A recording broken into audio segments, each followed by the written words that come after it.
Oke, jadi welcome back to Silent Trader Academy Channel. Ya, masih berjumpa kembali dengan saya, Om Silent, di kesempatan morning briefing hari ini untuk tanggal 1 Maret 2022. Jadi kita memasuki bulan yang baru dan mohon maaf ya, morning briefing hari Kamis dan hari Rabu. Untuk hari Kamis dan untuk hari Jumat itu nggak ada. Kenapa? Karena ya seperti biasa saya meluangkan waktu untuk proses pembuatan video BBoss. Ya, jadi buat yang belum nonton baru saja saya upload. Ya, buat yang belum nonton silahkan. Jadi ini terkait notasi. Banyak yang nanya nih, Om. Saya ada trading nih, Om. Misalnya saham SDMU. Ketika saya cek SDMU, ya ada kode M, ada kode E, ada kode X. Nah, ini ada artinya. Yang menurut saya kita sebagai trader, apalagi sebagai investor, kita perlu tahu banget apa aja makna-makna dan artinya apa. Lalu kita sebagai investor harus ngapain. Nah, di sini saya jelasin secara singkat. Jadi ini adalah program edukasi gratis ya. So tentunya saya dan tim perlu banget dukungan dan support dari teman-teman, like, comment, and share juga agar video ini makin banyak ditonton, dan tentunya saya akan semakin semangat untuk share ilmu-ilmu secara gratis. Nah, memang saya membuatnya dari basic banget ya, bener-bener dari hal-hal basic. Nanti ketika basic semua sudah ke cover, baru materi yang mulai masuk agak lebih dalam. Makin dalam. Nah, karena ini project edukasi jangka panjang ya, makanya butuh banget support dari teman-teman. Jadi jangan lupa tonton setelah tonton morning briefing ini. Oke, lalu nextnya tanpa panjang lebar kita langsung akan bahas. Seperti biasa saya belum update untuk perang. Dan kemarin turunnya cukup signifikan. Bursa luar pada hancur gitu ya. Bursa Rusia ya, kenapa yang hancur bursa Rusia, Om? Ya karena balik lagi, ketika Rusia nyerang, negaranya pun dalam tanda kutip jadi terancam ya. Kenapa terancam? Karena kalau sampai memang dari NATO ya, saya nggak bahas politik sih ya. Saya juga nggak terlalu paham lah politik luar negeri gimana. Tapi kalau sampai NATO, Amerika dan sekutunya ikut campur tangan ya, maka Rusia pun juga dalam bahaya. Makanya meresponnya juga negatif. Simpelnya kayak gitu. Nah, tapi dari satu sisi sebenarnya kita bisa lihat sisi positifnya. Ya, pertama dua sektor yang menurut saya cukup diuntungkan lah dalam perang jangka pendek gini ya. Yang pertama tentunya adalah gold ya, gold dimana adalah instrumen safe haven ya. Jadi gold ini adalah counter dari risk asset, which is risk asset itu ya saham salah satunya ya. Ketika risk asset itu turun, maka si gold ya, atau kodenya XAUUSD kalau teman-teman suka trading forex, itu biasanya akan reversal atau berbanding terbalik. Jadi kalau saham pada berhancur, turun hancur, diguyur, maka emas biasanya terbang tinggi. Nah, kita di pasar saham ada beberapa emiten emas yang biasanya selalu relate dengan kenaikan harga emas gitu ya. Kayak MDKA yang blue chipnya, PSAB ya kemarin naik, kita juga sempat TP. Lalu ada SQMI, ini versi yang agak-agak gorengan. Ya, lalu mungkin ada beberapa kayak ARCI, HRTA, dan lain-lain sebagainya. Ya, Anda bisa searching di Google lah sektor emas yang ada di Bursa Efek Indonesia. Nah, satu lagi adalah sebenarnya komoditi. Ya, especially tentunya oil. Ya, tentunya minyak, karena perang akan membuat harga minyak akan makin tinggi. Itu sudah terjadi dari setiap perang yang terjadi. Nah, oil sendiri ada Medco, ada Elsa. Ya, hari ini kenapa turun banyak, Om? Ya karena kemarin naiknya juga sudah hampir belasan persen, 20%. Jadi wajar kalau terjadi correction. Ya, lalu komoditas-komoditas lain juga biasa akan terkerek. Udah pasti ya. Udah pasti harga-harga akan jadi mahal karena perang. Ya, ada CPO, coal, dan juga nikel. Ya, ini komoditas yang bisa kita pantau beberapa waktu ke depan. Seperti itu ya. Jadi oke, perang gitu ya, tapi menurut saya kita bisa manfaatin untuk pecah sektor ya, meskipun tetap mayoritas pasti kena dampak ya.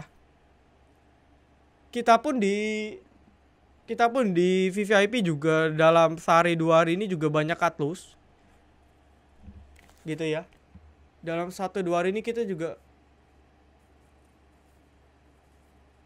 banyak sekali cut loss. Kalau Anda cek di mobile app, saya belum sempat screenshot, kita ada cut loss kurang lebih 6 ya. Ini emiten-emiten gorengan sih yang banyak kena panic selling. Jadi ya terpaksa kita cuci gudang. Ada sekitar 6 emiten yang cut loss. Lalu juga ada alhamdulillah yang berhasil take profit kayak misal Elsa, ya ada PSAB, jajan sore. Saya belum sempat screenshot ya. Teman-teman bisa cross check sendiri di grup free kita di Telegram ataupun di mobile apps. Dan juga hari ini kita ada Indie menu sore. Ya target di 2300 ke atas. Jadi memang sih lebih banyak ke atas tapi cuci gudang. Oke, nah nanti untuk tabel win rate kita di bulan Februari akan saya publish mungkin nanti di untuk morning briefing berikutnya. Oke ya. Nah lalu tanpa panjang lebar ya kita akan langsung aja ke pembahasan market secara singkat. Jadi karena ini libur panjang tanggal 28 hari Senin libur.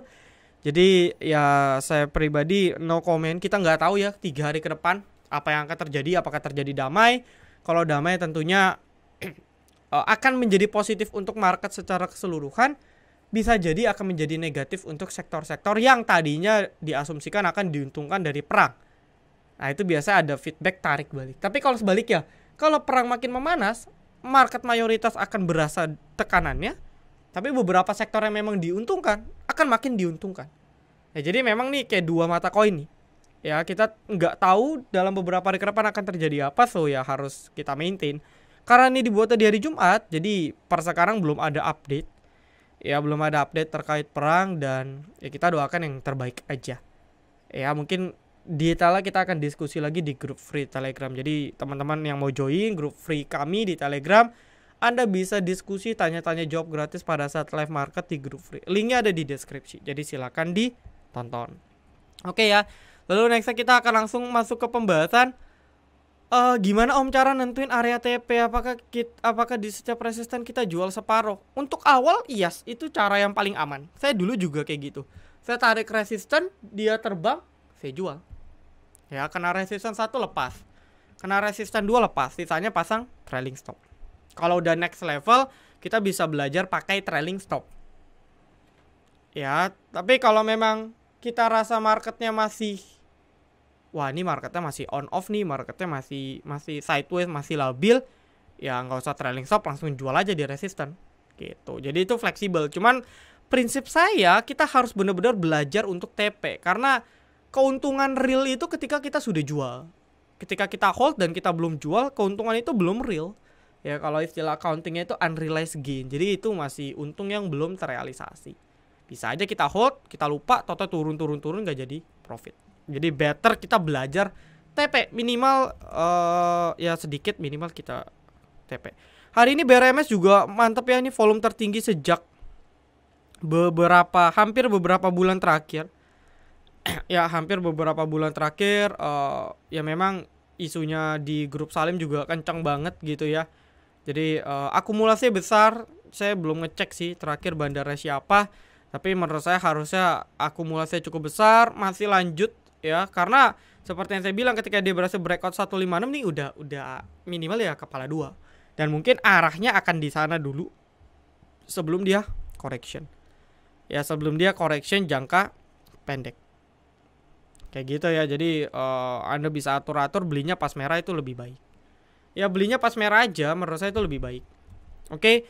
Lalu nextnya SMDR. Ya ini SMDR kenapa hari ini naik? Karena anak usahanya yang listing di Singapura itu membukukan laba cukup signifikan besar sekali. Ya SMDR juga saham shipping yang mana memang ya dalam tahun-tahun pandemik ini pendapatannya meningkat cukup drastis. Ya ada asumsi mengatakan bahwa kalau Q4 dari si SMDR ini meledak, ya SMDR ini kan emiten yang rutin juga bagi dividen. Nah jadi digadang-gadang dividennya juga akan besar. Jadi terapresiasi dan kebetulan hari ini keluar berita anak usahanya di Singapura ya listing membukukan laba cukup besar, ya asumsi berarti induknya juga dapat kecipratan karena kan si SMDR megang kalau nggak salah 60 atau 70% dari anak usahanya yang di Singapura gitu. Jadi dikonsolidasi harusnya labanya SMDR juga besar. Ya ini efek news dan ya terapresiasi lah hari ini. Oke, kalau mau trailing stop ya sebenarnya masih di 1200 sih. Kalau mau swing jauh. Tapi kalau mau trailing stop pendek ya di 1300-an oke, nggak masalah, atau di 1270. Ya kalau mau swing trailing stop pendek bisa di sini. Sisanya kawal menurut saya harusnya masih bisa di maintain. Nextnya ASA. Oke, ASA hari ini technical rebound tapi memang arahnya masih downtrend ya. belum kelihatan reversalnya. Tapi hari ini candlenya cukup lumayan untuk ASA. Ya, akumulasi juga dari asing 2 hari terakhir. Ada flow ya, ada flow dari asing. Mungkin kalau bisa maintain di psikologis 2500 mungkin cukup menarik. Ya, kalau dia bisa maintain di sekitar 2500-an mungkin menurut saya cukup menarik. Ya, ini dia lagi mau coba balik ke area sideways-nya. Ya, ibaratnya lagi di CB, apakah dia dead cat bounce atau enggak. Oke, ini bisa dipantau ya untuk ASA ya. Menurut saya kalau marketnya mendukung ya harusnya bisa fight back balik ke 2500 ke atas. Nextnya Pavier itu siapa sih? Ya kalau Anda investor trader lama, sebenarnya beliau itu sudah cukup lama banget ya, bahkan kalau kita itu mungkin udah belasan tahun di pasar modal kita. Ya, bahkan dari krisis di 2008 tuh beliau sudah ada. Jadi salah satu ya dalam tanda kutip salah satu senior lah ya yang saya tahu ya, dan tentunya beliau juga akhir-akhir ini lagi cukup viral ya, banyak kasih ilmu-ilmu juga gitu ya. Bagus sih, bagus karena tujuannya edukasi ya, saya dukung aja. Kalau para influencer yang entah siapapun backgroundnya, kalau dia kasih edukasi dan edukasinya benar ya saya dukung gitu. Dan kita juga kalau mau belajar ya jangan belajar dari satu lobang, kita belajar misalnya dari Pavier, lalu dari siapa lagi, dari si A, si B, si C, atau dari di silent trader ya nggak apa-apa, ilmu-ilmu yang penting kita ambil ya. Oke, lalu nextnya Briskau dijadiin bank BUMN yo. Lo Bris kan memang BUMN. Ya, Bris kan memang gabungan dari BUMN. Gitu, tapi segmentasinya untuk syariah. WGSH area TP di mana? Wah, ini masih ada yang nanya TP. Oh, chartnya bagus ya. Cuman dia akselerasi ya, naiknya cuma 10%, arah ARB 10%. Target pendek ada resisten ada resisten kecil di 208 206. Ah, ini bisa lah, resist 1 di sana. Ya kalau mau tanya support, ya sebenarnya 200 ini support ya. Supportnya agak jauh, tapi kalau mau support pendek kita harus bedah time frame kecil.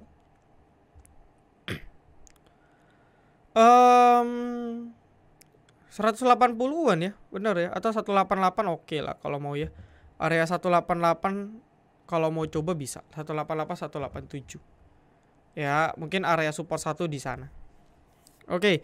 Nextnya CPO hari ini correction wajar. Jadi ya jangan karena harganya meledak ya kita kan nggak mungkin doain perang ini akan terus-terusan kan. Prediksi saya pun juga paling jangka pendek gitu ya, paling seminggu 2 minggu mungkin ya secepatnya lebih baik diatasi. Jadi kalau terjadi spike, ini kan komoditi kan lagi spike banget. Nah jangan sampai kita over FOMO juga dan beli di atas. Menurut saya itu kurang bijak juga. Ya memang meskipun komoditi lagi memang hot-hotnya, sebelum perang juga lagi hot, tapi ya diatur-atur lah area belinya, jangan FOMO. Nah untuk Lesip ini agak kepentok ya. After dia mau centuh 1500 ini kan resist kuat banget nih. Ya dia kepentok dan ya akan konsolidasi dulu mungkin menurut saya. Sambil nunggu nanti kepastian perang ini jadinya arahnya kemana. Oke, ya satu hal yang pasti kalau bisa jangan di bawah 1370. Karena kalau dari kemarin kan dia nggak turun nih si Lesip di EMA 13. Nah, sekali dia turun di EMA 13 itu bakal sideways atau minimal atau bahkan lebih parah dia bisa lanjut turun. Jadi agak bahaya lah. Oke. Nextnya Arto juga dari kemarin asingnya masuk ya.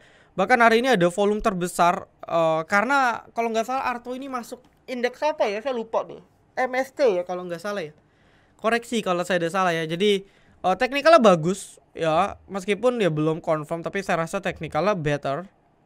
Oke, padahal saya pribadi tunggu di 13.000 ya, 13.000 ke bawah, tapi nggak dikasih, ya sudahlah. Dia breakout ya, dia breakout. Ini mirip-mirip BBYB sebenarnya chartnya, dia bertahan di atas 15.000. Kita tahu 15.000 ini ada area support yang sudah teruji, berhasil membal, Bollinger tengah juga coba ditembus, dan ini volumenya spike banget sih. Ya ini volumenya spike banget, dan akumulasinya juga besar sekali ya, 400.000 lot nih, kayak saya rasa pembelian terbesar dia ya. Ini foreign flow terbesar dia sepanjang sejarah. Ya saya nggak tahu apakah karena masuk indeks, salah satu indeks aja atau gimana, tapi dengan dia masuk salah satu indeks, ya ada big fund yang masuk gitu. Dan ini emiten yang ngekerek market juga di hari Jumat, Arto, BCA, BRI. Ya bisa di follow sih, kalau memang asingnya masih collect terus ya bisa follow up. bisa entry kalau Anda mau. Ya target 17.000. Jelas, kenapa? Karena 17.000 ini wajib dijebol. Ya ini nggak, dia harus bisa balik ke 17.000 yang kemarin sempat di false break. Nextnya Om mau tanya, YP di Toys banyak nyangkut ya? Nggak nyangkut, dia berhasil TP ya. Kalau kita track dari kemarin aja, atau coba kita mundur. Oh iya, YP-nya masih pegang. YP-nya masih pegang, yes. Kalau based on broker summary masih nyangkut di sekitar 200-an, 200 belasan lah, 210 ke atas. Masih nyangkut. Tapi balik lagi, apakah ini bandar atau bukan ya kita nggak tahu. Karena YP itu bisa aja retail semua 100.000 lot. Bisa. Saya pun di kita di member VVIP kalau bener-bener mau dikumpulin YP-nya, mau ditelusurin, itu bisa 100.000 lebih lot yang dibeli. Jadi ya bisa aja itu retail semua. Oke Om, kenapa Fire dibanting? Perlu Anda ketahui, Fire ini perusahaan yang modelnya ini perusahaan investasi ya. Ini perusahaan investasi tapi di bidang energi. Memang dia di bidang energi gitu, terkait batu bara. Jadi not a relatable 100% dengan coal. Beda dengan kayak Adro, PTBA, ITMG. Ini memang dia produsen, dia nambang gitu ya. Bahkan kayak Indi dan Doit ya setengahnya itu mayoritas ke jasa angkutnya. Nah ini Anda juga harus tahu nih bisnis model setiap emiten gimana. Nah kalau makin kayak ke Fire, ya sebenarnya enggak relate 100%. Oke dia coal tapi dia enggak relate 100%. Nah kalau ditanya kenapa dibanting, ini sudah terlihat jelas dari kemarin batu bara terbang, dia enggak mampu balik. Ya ini ada kayaknya ada bandar yang buang, karena Fire ini dulu juga termasuk salah satu emiten yang tergolong reksadana bermasalah. Ya salah satu portofolionya ada Fire. Anda kalau ingat ada BOSS yang sempat digoreng tadi, Jasky, Deal, Envy, Juste. Nah ini geng-gengnya mereka lah dulu. Ya kalau BOSS ya ini termasuk tambang ya, Borneo. Bumi yang nyangkut udah mau tidur di 50 itu juga tambang. Ya, jadi Anda harus bisa bedain. Ya bisa bedain yang bisnis modelnya secara spesifik. Jadi jangan karena ini call nih langsung HK jor-joran. Nggak bisa kayak gitu juga. Ya kepick Om Silent. Hari ini MNC Group juga kayaknya dibanting ya. Makanya memang market hari ini nggak terlalu bersahabat sih. Ya ya mostly rata-rata pada kebanting gitu ya. Nah untuk kepick sendiri sebenarnya udah 4 hari ya. Ini tekanan jualnya cukup signifikan dan sangat disayangkan. Di 106-105 ini area support gitu. Ini batas EMA 200. Ya sebenarnya sih kalau mau agak technical banget ya di 98 ya. Saya waktu itu pernah bilang kan, mostly Anda bisa bertahan di 98, ini nggak boleh jebol.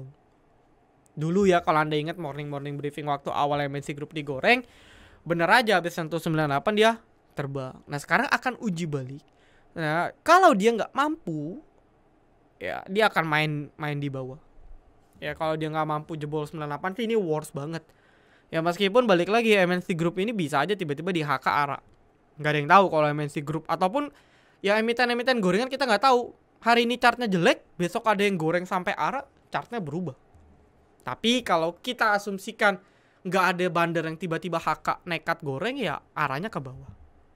Ya cuman batas-batas krusialnya pertama 105-106 ini udah mau dijebol.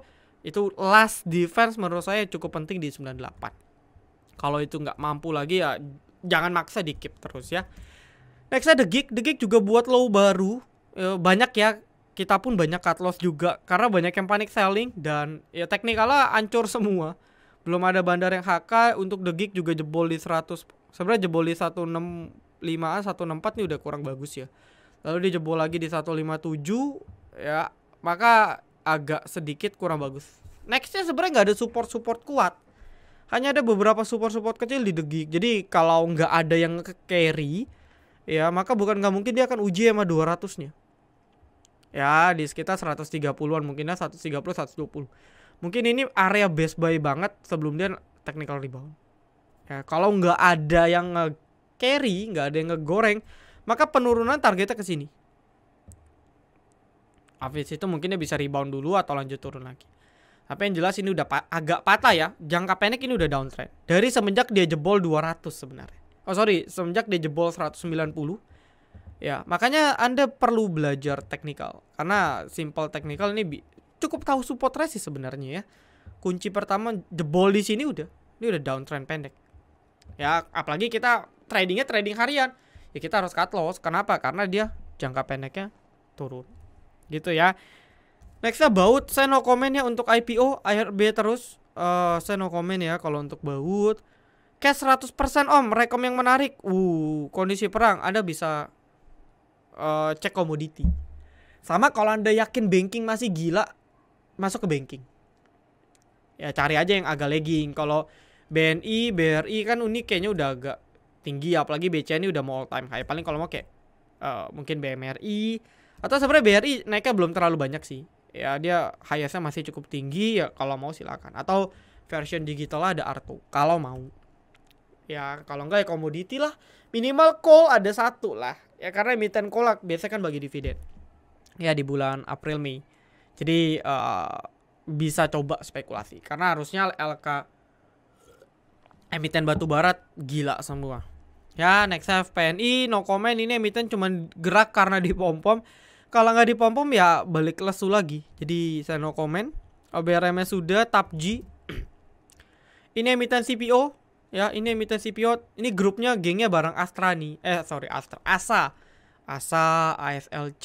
Ini kan grup-grup Triputra. Ya ini CPO versi Triputra. Secara teknikal ya dia sebenarnya masih so-so aja ya. Masih so-so, masih coba di atas 700-an. Memang 700 ini angka penting sih. Karena kalau mau kita tarik di range 700 ini ada area support. Ya area support yang cukup kuat di 700-an.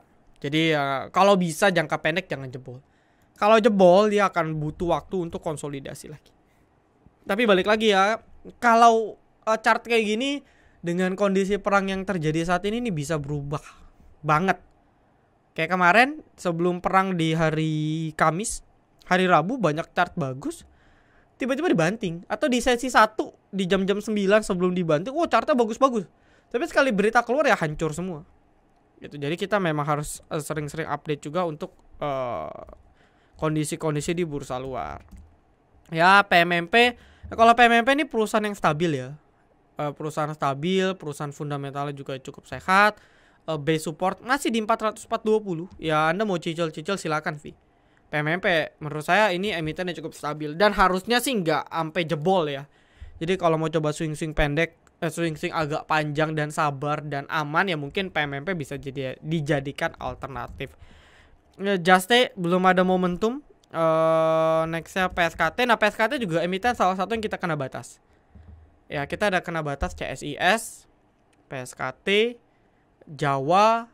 Ini gorengan semua sih memang. Becip. Ya MDLN tapi kita berhasil SOS tadi. Ya nggak rugi sebenarnya hitungannya, atau rugi tipis doang.